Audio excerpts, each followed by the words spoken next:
In the early 1830s, the first regularly scheduled steam passenger trains began operation. For the following 130 years, the sights, sounds, and smells of the steam locomotive came to define overland travel.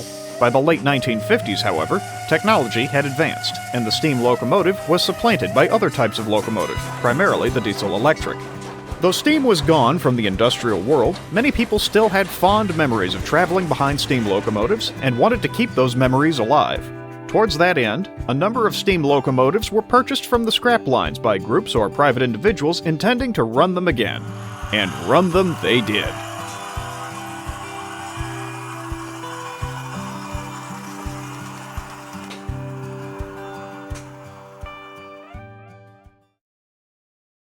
George Mishner Hart was born in 1919. He had a lifelong passion for railroading and first engaged in rail photography at age 11. For his work, Mr. Hart was assistant business manager and treasurer of a private Quaker school in Bucks County, Pennsylvania. Mr. Hart was very well versed in Pennsylvania's railroads and history. He often took weekend adventures traveling all over the eastern part of the state, catching one passenger train after another. George amassed many contacts in the railroad world, including the Baldwin Locomotive Works librarian, who became a lifelong friend. In 1939, the two of them assembled a compendium of the locomotives the Reading Railroad had used for their first 100 years of operation. The railroad published it, and started coming to George as an unofficial historian. Starting in 1959, he became involved with the planning for the Reading Company's Iron Horse Rambles steam excursions. He wrote whistle and smoke scripts, which were suggestions for engine crews about extra places to blow more smoke or sound the whistle to make for a better show both for people on board and trackside.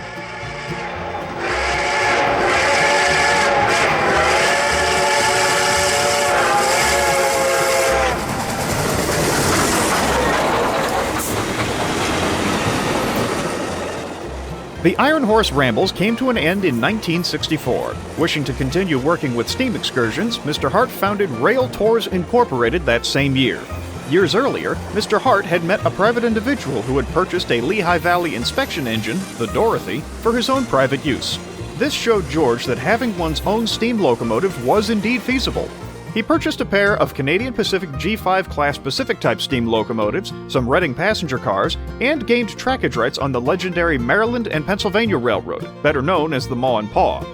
George kept an eye open for another steam engine, and in 1966, he found one.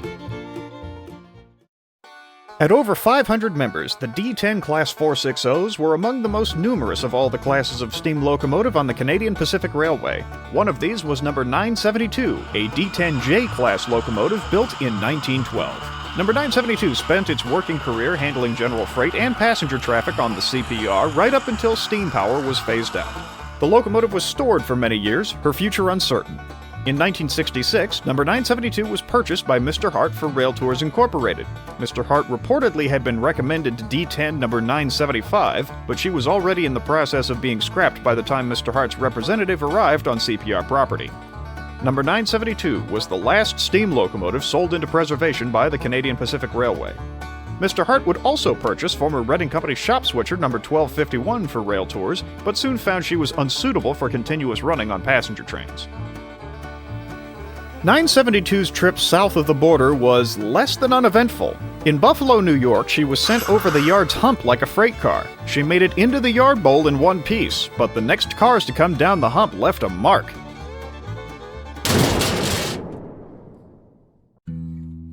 972's tender was mangled, and it fell on the local roundhouse foreman to repair her. Before she left that same yard, her front coupler was broken in a separate switching accident. The roundhouse foreman was fed up with having to fix the yard crew's foul-ups. He took the coupler off of the yard's wrecking crane and used it to replace 972's broken coupler, as it was the only coupler in the yard that would fit. After that, he sent 972 on her way. 972 joined Rail Tours operations on the Maryland and Pennsylvania Railroad, running trips between York and Delta, Pennsylvania.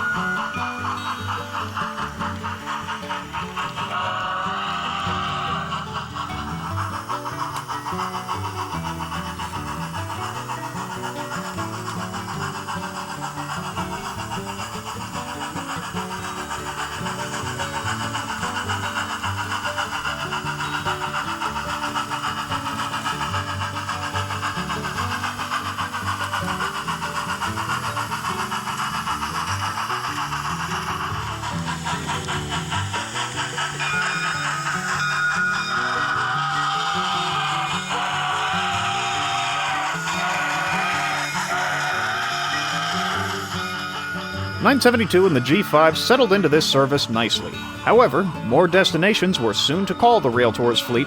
George was keeping one of the G5s warm one evening in York when a couple of men with expensive cameras came by and took photos. One of them struck up a conversation with George and asked if he'd ever thought about taking his engines on the Mainline. George said the big railroads wouldn't be interested in hosting him. The man turned out to be a Western Maryland Railway executive. He said that the Western Maryland was in fact interested in hosting Mr. Hart's locomotives on their trackage. George organized many trips over the Western Maryland, which saw the G5s and 972 running trips from York, Pennsylvania to Hagerstown, Maryland and back, as well as to other destinations.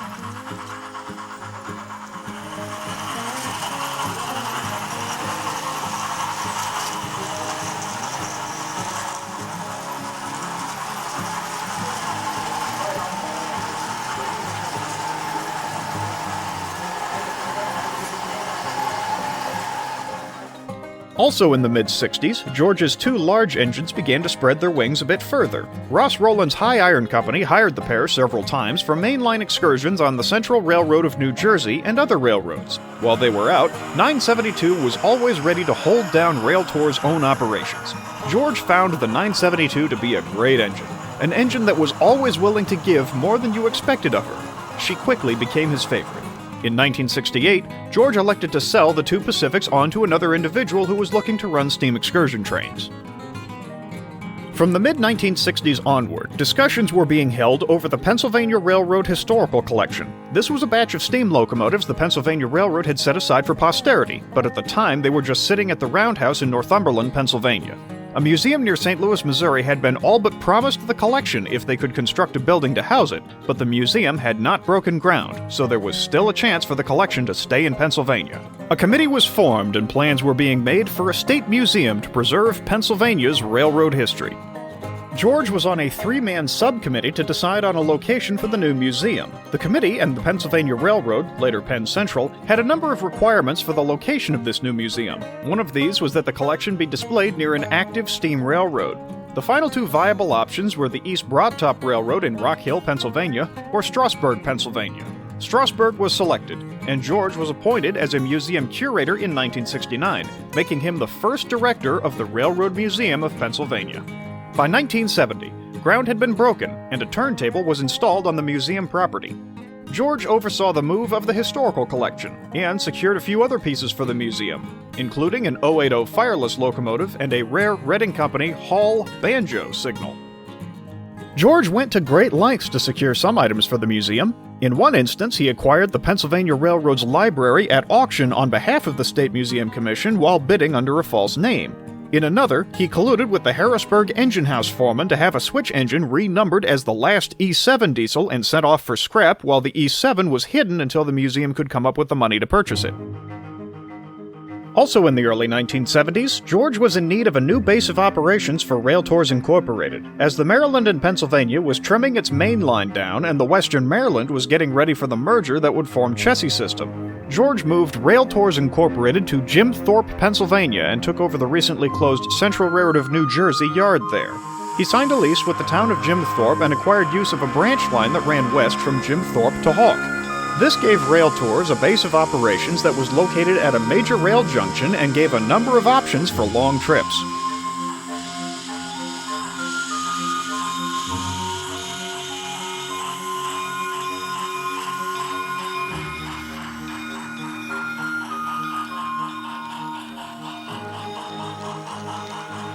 (1971) was a busy year for 972 and Rail Tours. Over the summer, the locomotive pulled a trip up the Lehigh Gorge to Whitehaven, Pennsylvania. In September of that year, 972 pulled a trio of trips out of Bethlehem, Pennsylvania, two on the Lehigh Valley Railroad and one on the Lehigh and Hudson River Railroad.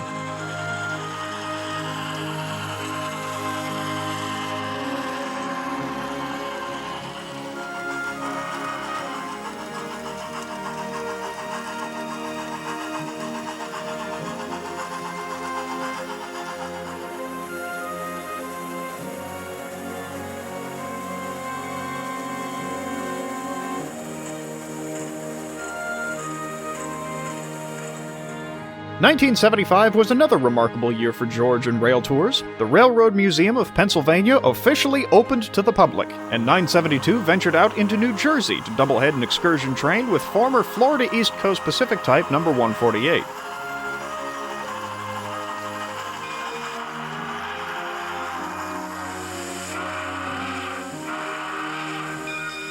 Between the local runs from Jim Thorpe to Nesquehoning or longer runs over the hometown trestle to Hawks Junction and back, 972 kept fairly busy on home rails.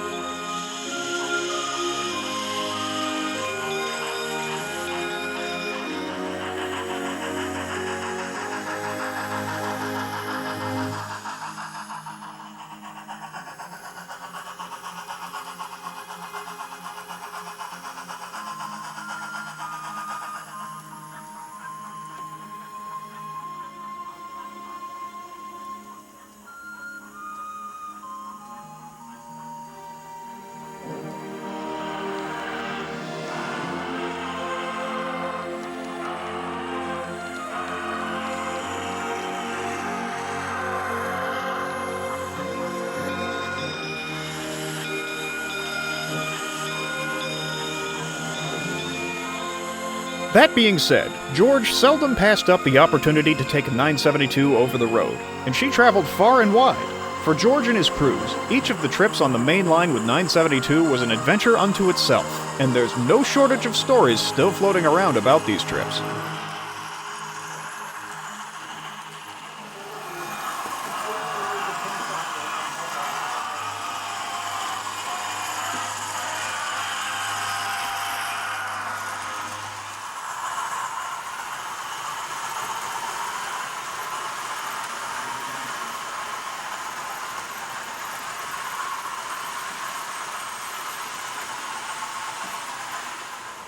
In 1979, 972 traveled to the Strasburg Railroad for some contract repair work. While she was there, she pulled a freight extra as well as one of the Strasburg Railroad's regular excursion trips as a test run.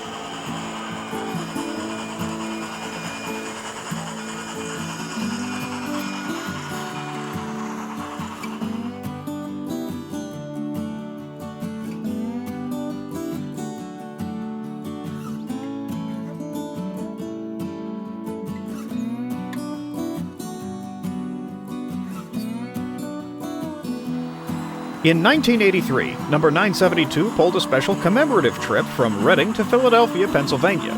This was to commemorate the 150th anniversary, or sesquicentennial, of the chartering of the Philadelphia and Reading Railroad, the first railroad of several that would later form the Reading Railroad. As part of these trips, 972 paid a visit to the Reading Company's famous shop facilities. 1985 saw 972 pull a series of excursions celebrating another sesquicentennial, this time for the 1835 charter of the Cumberland Valley Railroad, which was one of the companies that was eventually folded into the Pennsylvania Railroad. She paid yet another visit to the Strasburg Railroad as well.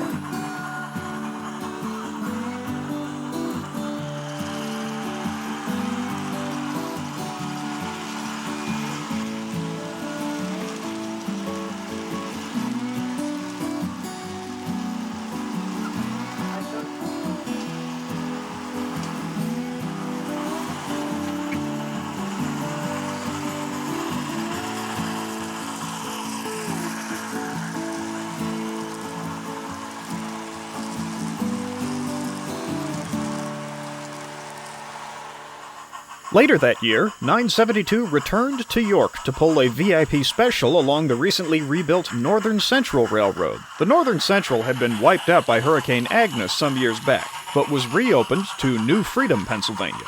The revival of the Northern Central also brought about the revival of the Stewartstown Railroad, a short line that connects New Freedom to Stewartstown, Pennsylvania. The Stewartstown Railroad was another one of George's passion projects, and he loaned the railroad a significant amount of money over the years to bring it back and keep it afloat.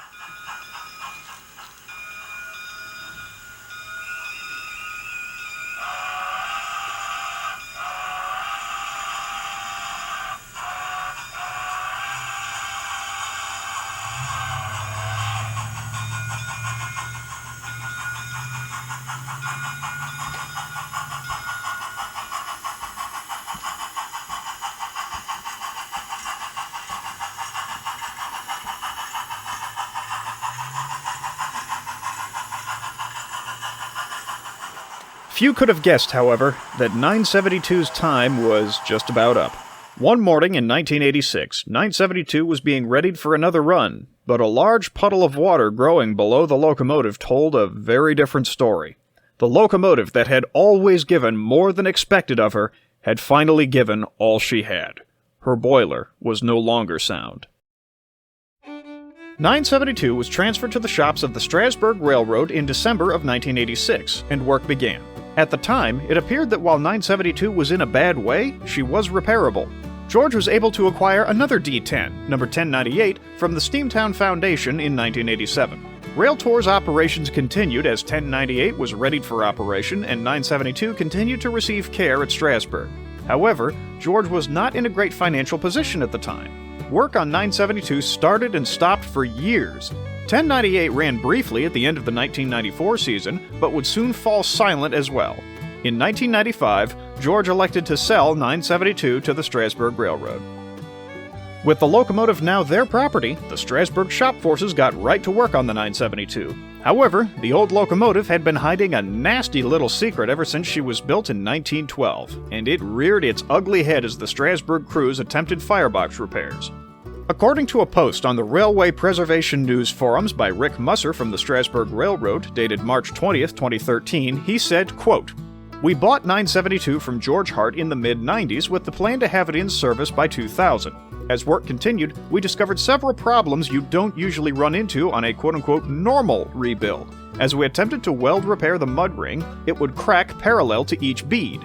We had it tested and the carbon content of the steel was so low it was not possible to weld repair it without cracking. That meant a new mud ring would have to be fabricated. When we removed the wrapper sheet, we discovered the rear boiler course was not even close to round. Much work is required to make it round again. These issues, along with the normal items you would encounter, make for a very expensive project for an engine that size." Unquote. Mr. Musser also stated, quote, "Contrary to popular belief, we were not planning on making the engine into a PRR G5. We decided to convert it to a Belpaire firebox with good reason. Since we had to replace the box anyways, we wanted to go with a better design. The Belpaire is a better design as compared to a radial firebox because of more heating surface, more steam space, and everything is stayed at right angles. Unfortunately, business got to the point that the need for the locomotive faded and we last worked on her in early 1998. Unquote. Ever since, 972 has sat untouched in various places around the East Strasburg yards. This is how she appears today.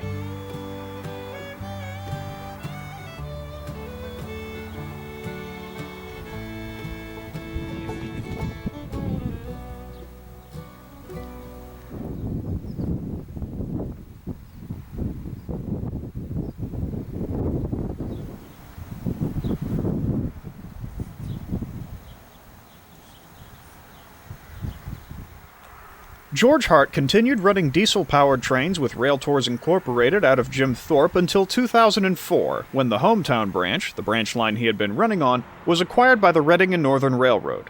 That was the end of Rail Tours operations. Approximately 4 years later, on April 17, 2008, George Mishner Hart passed away at the age of 89.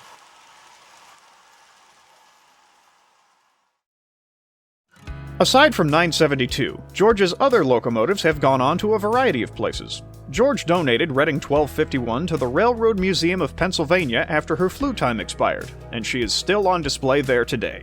His other 460, number 1098, is on display at the Reading and Northern Railroad's Reading Outer Station painted as RNN 225. His Canadian Pacific G5 class Pacifics changed hands a couple times before they were sold to Jack Showalter, who ran them as part of his Allegheny Central Railroad tourist operation. 1238 and 1286 were the first steam locomotives to pull tourist trains on what is now the Western Maryland Scenic Railroad. Both engines have since returned to Canada, with plans being made to run them again. So what of 972 and her longtime owner? Well, when all is said and done, a steam locomotive is built to travel. 972 did exactly what she was built to do. She traveled longer into many more places than any of her classmates. I barely scratched the surface in naming the trips this locomotive took under George's ownership, and in my research I doubt I found even a third of the total number. Whether or not 972 will ever run again depends on whether or not it ever becomes economically feasible for the Strasburg Railroad to pour an exorbitant amount of money into the locomotive, likely well above $1 million. Either that, or another group purchases her and spends the money. Neither situation looks promising at the time of this video's creation.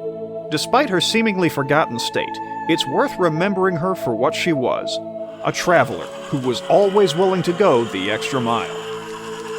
As for George Hart himself, his impact on rail preservation in Pennsylvania cannot be overstated.